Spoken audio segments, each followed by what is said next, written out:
Como que a gente pode transformar o silêncio constrangedor em algo positivo nas nossas relações?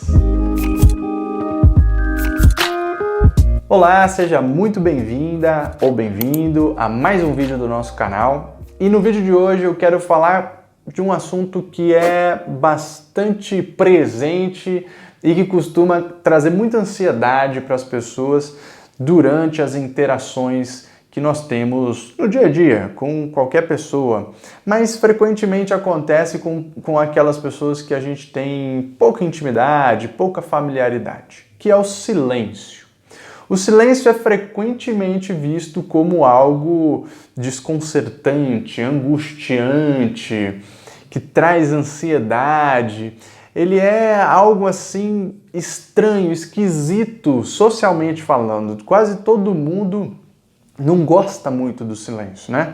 Acredito que você já tenha passado pelo menos uma vez na vida por uma situação em que você estava conversando com uma outra pessoa, de repente se estabeleceu ali um silêncio profundo, vocês começaram a ficar um pouco tensos, um olhava para a cara do outro, né, fazia aquele sinal do e aí, né, com os olhares, faz só aquela levantada de sobrancelha, dá aquele sorrisinho de canto sem graça, e ninguém consegue fazer a conversa avançar, a ansiedade aumenta, a angústia aumenta, até que alguém decide se retirar, dá qualquer desculpa para se retirar dali. Por exemplo, se você está numa reunião social, você fala, eu vou pegar uma bebida ali, já volto, e depois nunca volta, ou usa qualquer outra desculpa que for possível, qualquer outro meio de fugir daquela situação.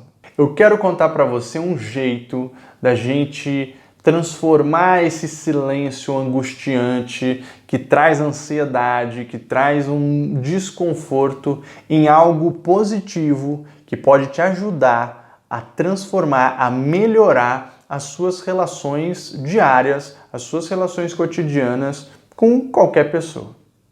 Para isso, eu quero te contar uma historinha real, um caso real que aconteceu com uma aluna minha dos cursos práticos de diálogo.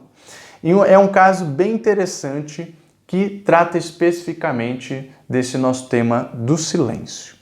Bom, como de costume, sempre que eu conto um caso de algum aluno ou aluna, para preservar a sua identidade, eu mudo o nome. Então, para a gente aqui, essa aluna se chama Maria. A Maria nos contou que ela mora numa casa, numa residência, com algumas outras pessoas. Uma dessas pessoas tinha uma amiga estrangeira, turca, que estava fazendo uma viagem, um mochilão pela América Latina e iria passar ali para visitá-los e ficar um tempo hospedado na casa deles, conhecer um pouco da região em que eles moravam e, a partir dali, seguir viagem. Acontece que, durante o momento da visita, enquanto a moça turca estava lá na casa da Maria, deflagrou, aconteceu a pandemia e, portanto, a moça turca precisou ficar mais tempo na casa, porque não podia voltar para o seu país e nem continuar a viagem, pelo menos naquele momento do começo da pandemia.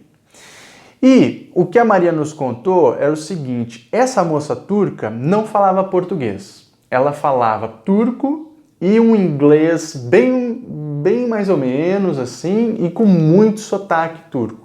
Então, para Maria, era bastante difícil conseguir se comunicar mesmo com essa moça turca, conseguir se fazer entender e entendê-la, por conta dessa barreira da linguagem. Então, frequentemente, elas tinham momentos de começar alguma conversa e muito rapidamente já se estabelecia o silêncio por conta dessa dificuldade da língua e, fruto desse silêncio desconfortável, a Maria tinha um reflexo que todos nós temos ou já tivemos, que era o de fugir, é o de sair da situação. Então ela dava alguma desculpa de que precisava fazer qualquer coisa na casa ou um compromisso, enfim, qualquer coisa que ela pudesse sair. E conforme ela foi fazendo o curso de diálogo, foi aprendendo o diálogo, ela pôde readmirar e ressignificar o que é silêncio e como o silêncio poderia ser encarado nas suas relações cotidianas e, portanto, fruto dessa nova ideia que ela teve, né, essa nova forma de encarar o silêncio que o diálogo apresentou para ela, ela quis experimentar com essa moça turca.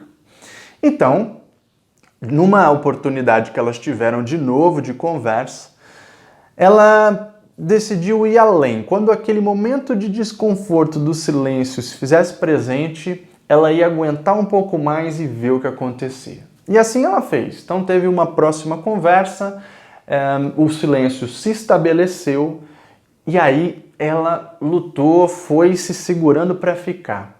E o que ela foi percebendo, o que ela descobriu foi quase que mágico, como ela contou pra gente.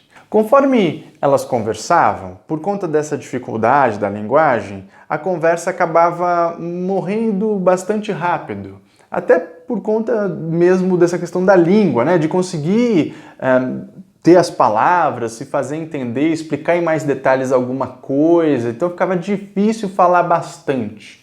Então logo o assunto parecia que morria, tinha aquele tempo de silêncio. E aí, frequentemente, o que ela foi percebendo é que quando tanto ela quanto a moça turca, ficavam juntas ali, alguma delas conseguia elaborar, pensar em alguma pergunta para retomar aquilo que estava sendo dito, ou então levantar, trazer um novo assunto para ser conversado.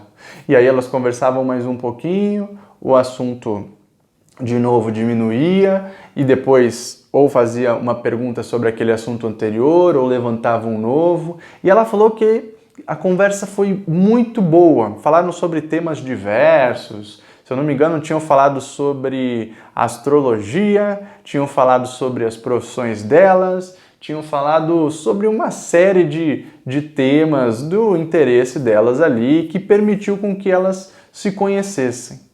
E o resultado foi muito interessante, porque a relação, a partir daquele momento, se transformou. Elas conseguiram se conhecer melhor, conseguiram se compreender melhor, conseguiram construir um vínculo muito maior. E assim, aquele momento que antes existia de constrangimento, de um desconforto por causa do silêncio e que automaticamente era estendido para a pessoa. Então, quando a Maria já via a moça turca, ela já lembrava automaticamente daquele desconforto do silêncio e já sentia aquele desconforto.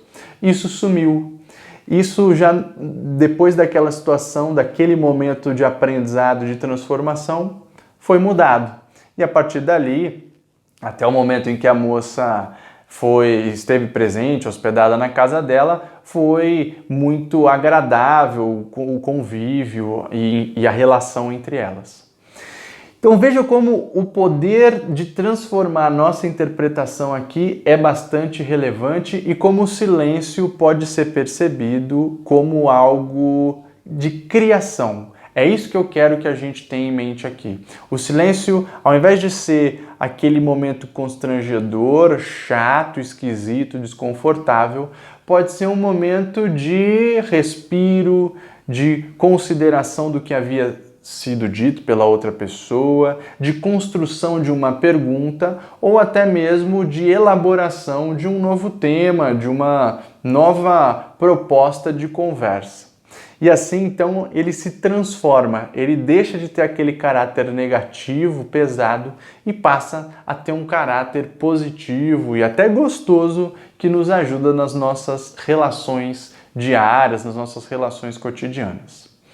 Se você quer saber mais sobre esses temas do diálogo, esses assuntos, eu vou deixar um link aqui na descrição para que você cadastre o seu e-mail e receba as novidades da 3C Diálogo. Tudo aquilo que a gente faz, você vai ficar sabendo em primeira mão. Então, não perde, tá aqui embaixo. E se você quer conversar um pouquinho sobre o silêncio, deixa aqui nos comentários como que você encara o silêncio. Ele é desconfortável, ele é desagradável ou você consegue vê-lo como algo positivo? Me conta aqui e a gente vai batendo um papo. Fiquem bem e até a próxima.